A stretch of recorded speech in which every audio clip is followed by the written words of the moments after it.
Last week, it was revealed that food allergies in children were on the rise and had almost doubled in a generation. Our next guest, Emma Amoscato, has experienced firsthand the dangers of allergies after her son suffered a life-threatening reaction. She joins us now alongside top paediatric allergy consultant Dr. Adam Fox from the Evelina London Children's Hospital. And welcome. Thank you very much indeed for joining us here. So you've got two children. You've got James, who's 6, and Amalia, who's 3. Multiple allergies between them. When did you first notice it with James?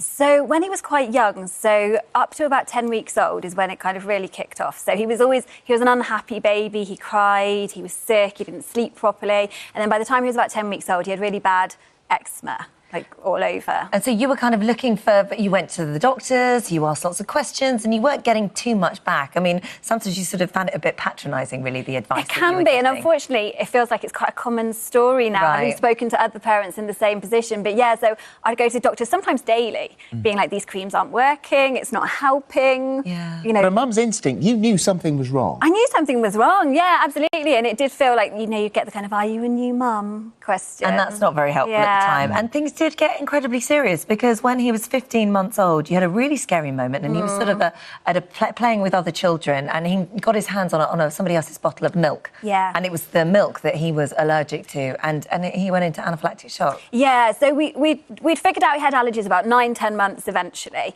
and thankfully got adrenaline injectors at that time. And then, yeah, we were away with some friends, and it was just a split-second thing. You know what kids are like, he's, you know, walking around, grabbed another kid's bottle of milk, took a sip, and, yeah, his airways started closing up. And so something so simple like that, because kids get hold of things in a split second. You can't be watching, you turn your head for a second and that happens. Yeah. You must have become obsessed with sort of keeping him safe. You do. I mean, you do. You kind of, in the moment, you just deal with things, don't you? And then it's afterwards when you're playing it over in your head thinking, what if that happens again? And you're kind of, everywhere you go, you're eagle-eyed. And it's all those things, as you say, that other parents don't think anything of. You know, having a milk bottle or somebody having a snack, and you're constantly there kind of... Well, there's as you say, a lack of information, a lack of understanding. And so you started the blog, and the blog became incredibly popular. The blog has turned into the book, Living with Allergies. And you say the book you've written here is the book that you wish had been available. Yeah. So what does this address?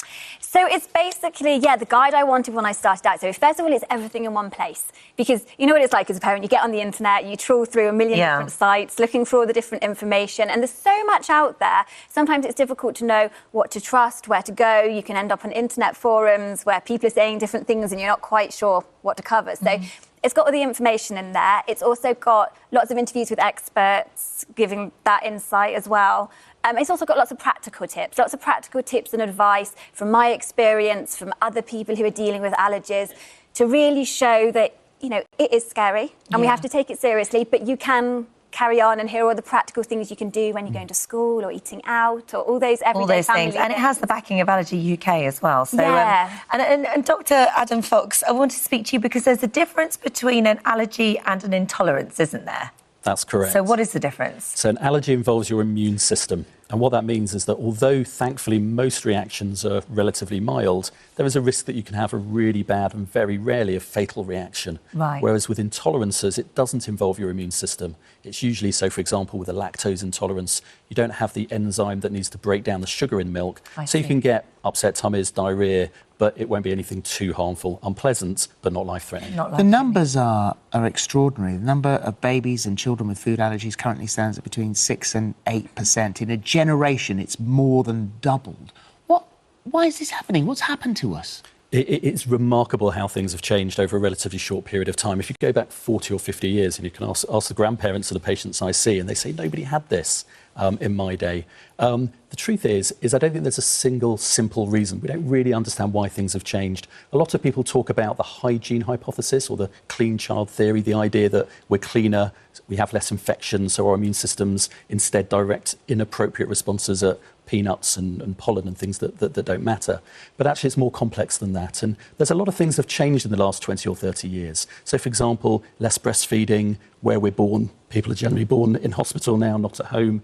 A whole range of different things that have influenced the bacteria that colonise our gut.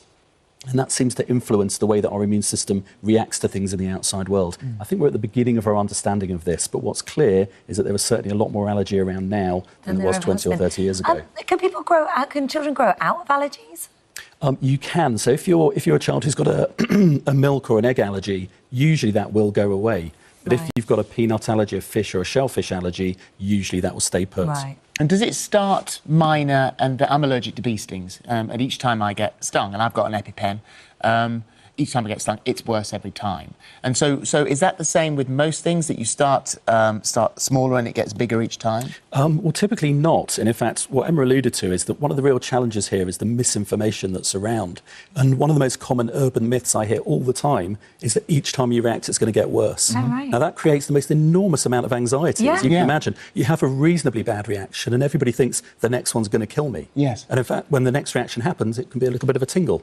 And that's right. it. So each reaction is completely unpredictable. Right, So- OK. A lot of people are buying things like the York test, or they go online, or they get vouchers for these allergy testing kits. Are they any good? Because as we know, sort of accessing sort of allergy clinics, there's waiting lists, and that's quite tough. So people are resorting to their own measures. Are they any good? Is it worth doing? Now, unfortunately, a whole industry has grown up around the fact that it's not as easy as it should be to get allergy testing done. And so things like IgG tests, which are scientific tests, but they don't actually tell you anything about whether you've got allergies or not. So in the main, they're not helpful. And that's Right. frustrating because sometimes access to the help that you need can be difficult. So the only way to really find out is to go to your GP and then get referred. Yeah, the value of testing without proper expertise alongside how to interpret that test has Yeah. very little value otherwise. Well, you, Emma, you've got a list of things and sort of covered in the book. Trust your instincts, be prepared, communication is key, talk to others, and it does get easier. It does get easier. Yeah, the more, like anything, the more you learn to have everything in place, you learn the preparations, you know how to use the medication,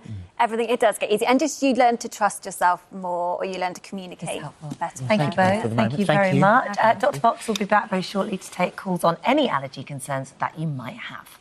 Now, we're joining our very own home genie in just a moment with all you need to know about upcycling your furniture. Light bulbs today, I think. Yeah, I think it is. It is. That's coming up right after your local weather forecast.